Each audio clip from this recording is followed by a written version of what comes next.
السلام عليكم ورحمة الله وبركاته. تحياتي لكم سيداتي، سادتي، أخواتي، إخوتي جميعا.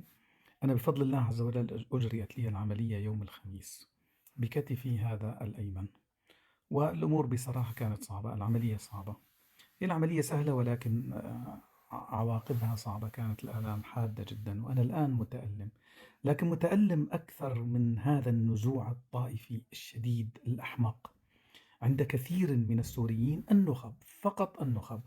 الشعب تتأثر شريحة معينة للأسف بالنخب هذه التي تقبض الأموال، أو على الأقل التي تطمع بالأموال. أنا حديثي فقط عن الطائفة الدرزية وليس عن العلوية. عن الطائفة الدرزية، حادث عرضي يحدث في جرمانة التي جزء كبير من سكانها أو ربما أغلبية يعني من الطائفة الدرزية. يتطور هذا الأمر ليعلنه بعض الإعلاميين أنه حرب بين السنة والدروز. تذهب إلى مشايخ جرمانة فكلهم وبالإجماع، ولم يوجد شيخ واحد على الأقل واحد، كلهم بالإجماع هم مع الوضع السوري العام، مع الوطن، مع الدولة، مع وحدة الأراضي السورية. تذهب إلى الحاضنة الشعبية بشكل عام تجد أنهم كذلك الأمر. لا أحد يريد العنف، لا أحد يريد الطائفية. إذا ما المشكلة؟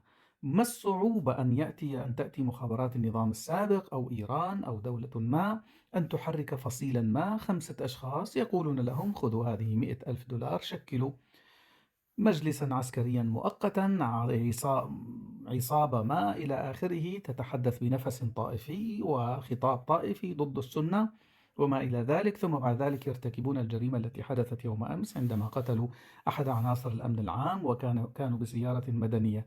ما المشكلة؟ ما الغريب في هذا الأمر؟ هذا مخابراتيا يحدث. أما أن تأتي لتحمل طائفة كاملة مسؤولية ما حدث ثم بعد ذلك يعني تعلن الحرب والنفير العام. ما هذا الجنون؟ تعلن النفير العام ضد طائفة يعني ما رأينا منها إلا السلمية والوطنية ورفض الاستقلال أو ما يسمى بالحكم الذاتي والإدارات الذاتية. ورأينا منهم مظاهرات من أجمل ما يكون ضد نظام الأسد. يريدون سوريا بلا ديكتاتور، يريدونها بلا ظلم، بلا طغاة. ثم بعد ذلك تأتي أنت أيها الإعلامي الأحمق لتحرك غرائز البشر، لتحرك غرائز السوريين طائفيا. هل ينقصنا طائفية في عز ما كانت الحرب؟ خلال 14 عاما لم يتجه ولم ينزلق شعبنا إلى حرب طائفية. الآن وبعد أن رحل الأسد، أنت أيها الإعلامي الأحمق يا من حسبت سنوات على الثورة، وربما كثير منكم لم أكن أراهم حتى في الثورة، تهيج الحرب الطائفية. أنا أقولها بشدة من أجل أن ترعوي وتعود خطوات إلى الوراء، ومن أجل من يتابعك أصلا أن يأتوا بمداخلاتهم ويقولوا لك هناك رأي آخر يا فلان ويا فلان، هناك رأي آخر تحدث به أبو المجد، أن هذا الانزلاق إلى الحرب الطائفية التي تسعرونها أنتم تكونون منفذين لمخططات مخابرات. سبحان الله، وأنتم هذه مهمتكم، دائما تنفذون مخططات لا يتعب العدو بها، مجرد فقط أن يترك الدولاب يتحل ثم بعد ذلك تسيرونه أنتم. مجرد أن يشعلوا أول شرارة لكنكم أنتم الذين تمدون النار بالوقود وبالحطب. ارعوا، عودوا إلى رشدكم، حاولوا ألا يتصدع البناء المجتمعي السوري وخاصة تجاه الطائفة الدرزية.